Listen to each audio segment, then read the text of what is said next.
I think Republican voters are beyond hope at this point.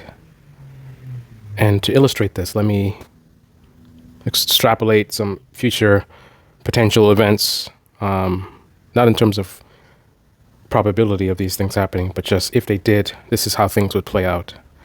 So we just had today a story where another January 6th person, violent criminal terrorist that got pardoned by Trump has been arrested. There's been several of them. I mean, Republicans will tell us about law and order and you got to punish people and, you're letting people that are committing crimes back onto the streets. You got this bail reform stuff. Democrats are pro-crime.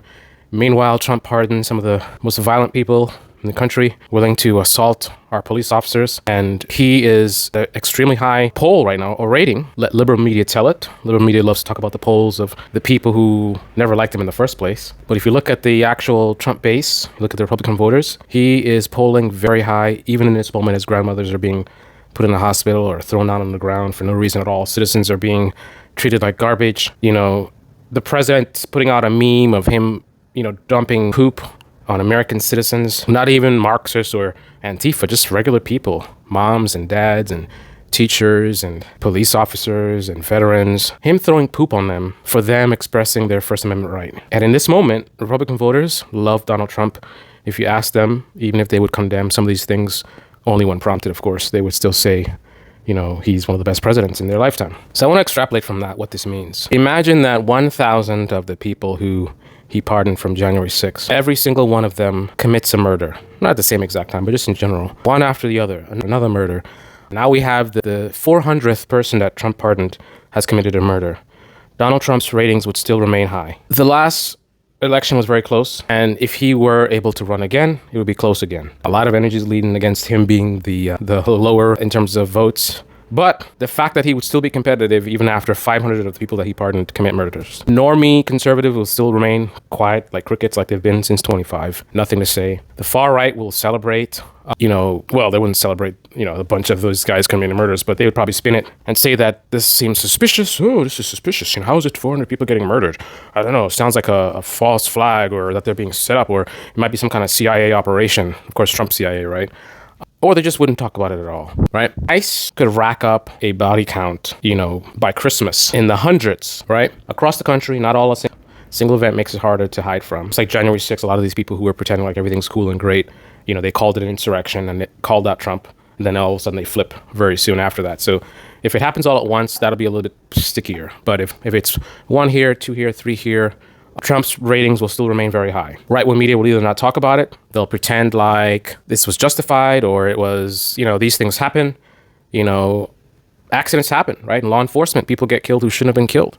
In war, many people get killed. That'll be Mike Johnson, by the way, with his tone of voice, hey, it's unfortunate this just happened, but the American people know that ICE is doing the best that they can considering the circumstances, and we can't hold them to a standard that we wouldn't hold any other people to a standard. They're like, are you perfect? No one's perfect. I know I'm certainly not perfect. I pray to God every day that I do the best that I can with what I have, and I always try to do things that would honor his name, my Lord Jesus Christ. But I make mistakes. We all make mistakes. So these ICE officers, some of them, may have made mistakes. And those that have made the mistakes, there should be, I support them being held accountable, But I'm not. I know you're asking about this killing of these people from yesterday, but I don't know the details. I don't want to comment on something. I just don't know all the details. I'm going to wait until we find out more details. I'm going to wait until the facts come out, and I'm going to follow the facts where they take me. That's an American tradition as old as cherry pie. We're a nation of law and order, and everyone has their day in court, and if somebody does something wrong, we're gonna go through the court and we're gonna see whether they're guilty or not. I'm not gonna prejudge. I'm not gonna act as a judge, or right. That's what's gonna happen, right? Tons of people killed by ICE. Trump still popular by the Republican voters. 500 people that Trump pardoned commit murders. Trump still will be very popular, still will be the best president in their minds. Thousands of people start dying because of losing their health care. Same thing. And again, as the worse that it gets, that just means there's some kind of rationalization that has to be produced by the savages and right-wing media. So it's kind of like, people die all the time. You can't attribute this to Donald. There are people who died because of health care when Biden was president, and we didn't hear them talking about when Biden was president. And all of a sudden they want to, magnify these things and create these red herrings and act as if it's something new. It's not novel. This is something that happens all the time. People die, unfortunately. every single one of us is going to meet our day. You know, we don't live forever. You know, death is a part, as much as a part of life as, you know, being born. You know, I pray for the people who've lost family members. I know what that can be like. You know, but I'm not going to attribute this to Donald Trump. You know, we did the best that we can, and the things that we did were in the best interest of the American people. Right? Doesn't matter what it is. Donald Trump starts a war in Venezuela, starts bombing Venezuela. A bunch of troops start getting killed. Right? Obviously, a lot of people in Venezuela get killed as well. Trump approval ratings still sky high. Trump is taking this decisive action. If Joe Biden had dealt with this drug situation, you know, we wouldn't have to deal with it now. Trump wouldn't have to do what he has to do now. The fact that Trump has to take such forceful action is a direct result of the Democrats. You know, the Democrat Party. You know, I'm not going to call them Democratic Party because I'm stupid, or at least I think my voters are stupid. The Democrat Party. You know, they allowed these things to fester, and now Trump is taking decisive action, and he's fighting for the American people. A lot of people are dying because of this fentanyl, and we got to put a stop to it, right? The idea that we could just be pacifists and not have to have any wars and no one die, I mean, that's absurd. That's just not the way the world works. You know, people die.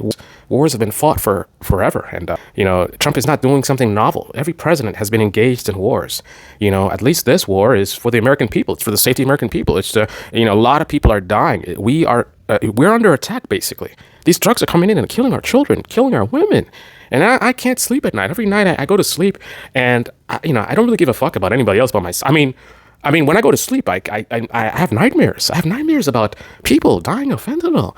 And then I wake up and, I remember that we have Donald Trump who's fighting for us. He's fighting for us, guys. He's fighting for us. We finally have a president that cares and is willing to take action. And for that, I'm very thankful and grateful. No more questions. That's where we're at, guys. There's no red line. There's almost nothing that Trump could do that will get these Republican voters to turn around.